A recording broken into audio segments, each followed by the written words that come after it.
Have Manchester United won the transfer window?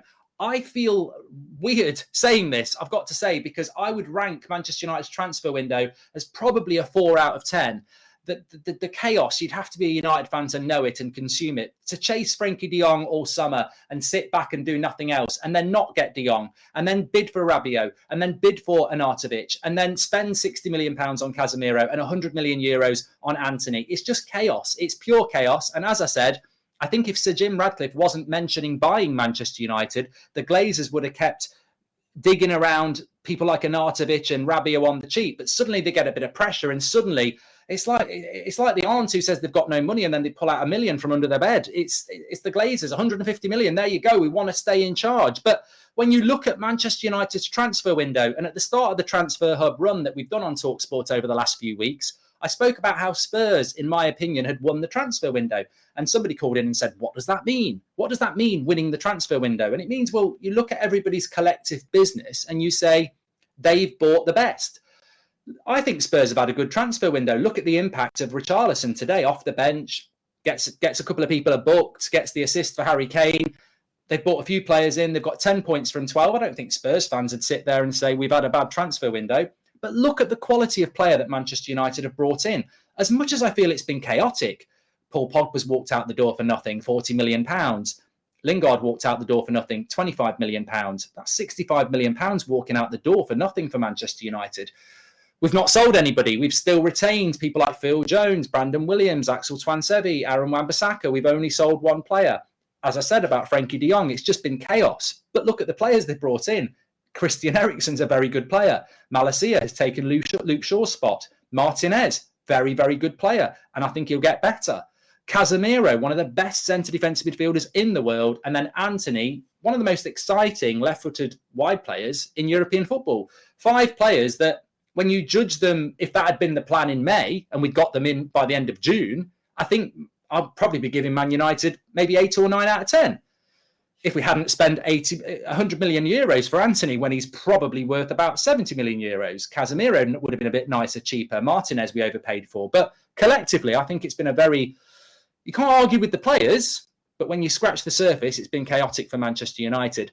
Joe on Twitter says, if by winning the transfer window you mean spending 170 million on panic buys is Antony and Casemiro, then yes. And I agree with Joe there. I think when you look at the quality of the players, that's a good transfer window for Manchester United. But when you dig deeper into the spend, the organisation and the chaos, that's why I'd say United have accumulated 5 very good players, but how they've done it has been chaotic. Dominic on Twitter also says, Antony's an amazing player, good signing, but still Glazers out. As I said, if you could give assist points for transfers, Sir Jim Ratcliffe, Casemiro and Antony, he'd be scoring, how many points do you get for an assist on Fantasy Premier League? He's got 2. Ricky on Twitter says, I don't think Antony will make it in time for United's next match against Leicester on Thursday, but his debut against Arsenal at home will be huge. I would agree with that, Ricky. I think he'd probably be on the bench for the Arsenal game, to be fair.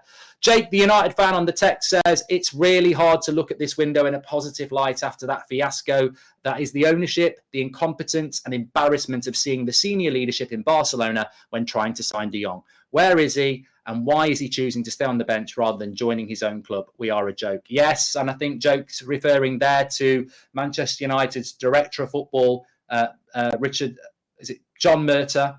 And he was pictured in Turin. He's been pictured in Barcelona. All he came back was a bag of those sweets that you hand out to work when you've been on holiday. Amley on Twitter says, now the Antony deal is nearly done, do we still need one more signing? I think Manchester United, we were talking about it earlier with Alex Crook, Ronaldo is still a player that could leave, and United are still very, very short up front, as we saw yesterday. Dar on Twitter says you can't win the transfer window by spending absurd amounts of money on players who are from the 6th ranked league in Europe and then overpaying for a 30-year-old. If you get all that done for half the price, then maybe you win the transfer window. And this is the depth we're talking about here. But I would say to any Liverpool fan or Chelsea fan or Arsenal fan, if I said to you, you can have Eriksen, Casemiro, Antony, Martinez and Malacia, I think you'd take all those players. The problem is United didn't start off with that plan and they have overspent for them. And they've done it. Also, they've done it very late in the transfer window. We're over 10% into the Premier League now. 4 games have been played and United have done their business very late and very desperate, as we know. Colin says, due to the incompetence of Arnold and Murta, United have seriously overplayed for players again this summer. Will they ever learn? And Luke is an Ipswich fan and says, the team who've won the transfer window is Manchester City, and by a long, long way, made good money on 2 squad players and spent less on the best striker on the planet. And I think it's not always about the size that matters, is it? It really is about Man City won the league. Did they need to buy 5 players? No, they didn't. Maybe they just needed to tweak their squad a bit, got money in, got money out. It's amazing, actually, isn't it? Manchester United, when Sir Alex Ferguson called them the noisy neighbours, the team that's just spending silly money. 10 years later, Sir Alex is a distant memory as a Premier League winner, and it's Man United spending silly money, and it's Man City selling Jesus for 40 million and Zinchenko, and actually operating like a football club now. It's weird how it's changed. It's sad as a United fan. We've got a caller. It's Jacob, who is a Man City fan, who wants to talk about who's won the transfer window. Jake.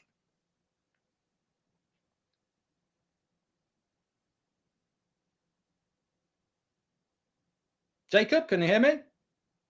Hello. Hello, Jacob. Man City fan. Who do you think's won the transfer window? For me, I'll probably say Leeds have won the transfer window. They've had a very good window, yes. What do you think about your transfer window as a Man City fan? Are you happy with that? I think, honestly, there's not really much you can be upset about. The striker was the only position we needed to improve on. Jesus and Zinchenko were, bench players that we've got good money to. Obviously, during the summer, we probably didn't think Arsenal would be our rivals and that there'd be starters for them, but I think it's been quite good for us. Yeah, it is interesting how Jesus and Zinchenko are Man City players. Well, they're not any longer. They've gone to Arsenal and they're doing so well. Do you genuinely fear that Arsenal could compete with you for the title, or do you think it will be Liverpool again? Well, I think Arsenal have a better chance of actually winning the title than Liverpool, because if something crazy happens, I think Arsenal would be more likely to step in.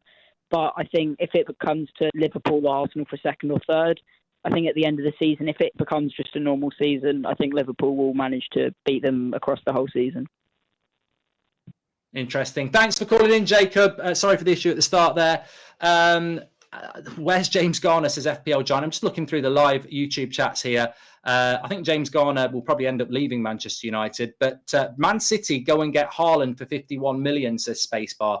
There's hidden fees there, Spacebar. Come on, there's hidden fees there. I know from when Manchester United wanted to buy Erling Haaland, the figure might be whatever the release clause is, but there's hundreds of millions, well, not hundreds of millions, but there's millions of pounds going off to agents, and I think we were even quoted having to pay his dad a few million as well. There'll be lots of fees there as well, and I wouldn't be surprised if there's a release clause that allows Haaland to go as well. But interesting. Gino says Leeds winning the transfer window. What you're talking about? I think Leeds have had a good transfer window. I think the genius of what Leeds have done is that Jesse Marsch has come in, and I was a big fan of Bielsa, and they've sort of done it on the low. They've done it really sort of discreetly. They have bought good players in, and they were a bit unlucky against Brighton yesterday. Brighton have been fantastic. They haven't won the transfer window. I think they've done it the other way in the players that they've sold. But I think that, as I said, I think I'd probably still lump for Spurs because of how quick they got the business done. And the reason I pose the question is when you look at the players Manchester United have brought in, I think they're good players, but it doesn't take long for somebody to call in and say you've overpaid, you've done it late, that some of these players weren't even your number one targets. And you compare that to a Spurs or an Arsenal or even a Man City or even a Liverpool in a certain sense. And they all got their business done very early in what they needed to do. Now, some fans will say they want more, but I think that one of United's big issues, and I think Chelsea are struggling with this as well, is that they probably haven't done it as quick as they would like to do it. Carl from Manchester is asking, any thoughts on our chase for a right back? Seems like United are fine now with Delot for now. Also, thoughts on Icardi? Yeah, I don't think Manchester United, Chelsea will be going for Icardi. I think it's the stability is what you need when you're trying to get back, and I don't think Icardi brings that. There's a lot of Instagram posts and things like that going on, which can be fine if you're in a stable position, but I don't think United could be looking at something like that. As I understand it, with the right-back situation, there was an offer on the table for Aaron Wan-Bissaka from a Premier League club, but Manchester United didn't want to take it because they felt it was too low. And what I would say is Manchester United spent £50 million on Aaron Wan-Bissaka. There is a running theme here, people, where Manchester United overpay Crystal Palace made us do it. Leicester made us do it. Sporting Lisbon, Dortmund, now Ajax twice this summer. We do overpay. But I think the feeling at Man United is because they spent £50 million on Wan-Bissaka 3 years ago, they can't sell him for under 20 million because it will be embarrassing. To which many a Man United fan or any fan would say, when do you think you're going to get any more than £20 million for a player that's not part of the first team plans? Sometimes you've just got to take the hit, but Manchester United don't seem to want to do that. So a right back at this moment in time does seem a little bit unlikely. Is Anthony quick, says FPL Giants? He is quick. Very, very talented player. I think he's going to be an exciting player. Very good left foot, likes to shoot from distance, but very creative as well. Got a good cross on him. I think he's going to bring something to the Premier League. But the fear is the price. The price is going to be mentioned by rival fans. It's going to be mentioned by the media. It's going to put pressure on Ten Hag. It's going to put pressure on the player. And they're going to have to ride that storm. And I think when you spend 100 million euros on a player, as we're seeing with Darwin Núñez at Liverpool, they've got to deliver. You can't just be a Nathan Redmond. You've got to be a Kevin De Bruyne. You've got to deliver at that level when you spend that money. Jack Grealish has seen it as well. £100 million is a lot of money. You've got to deliver.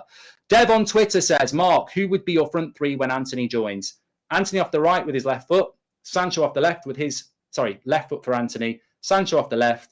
And Ronaldo down the middle if he's here, or Anthony Martial.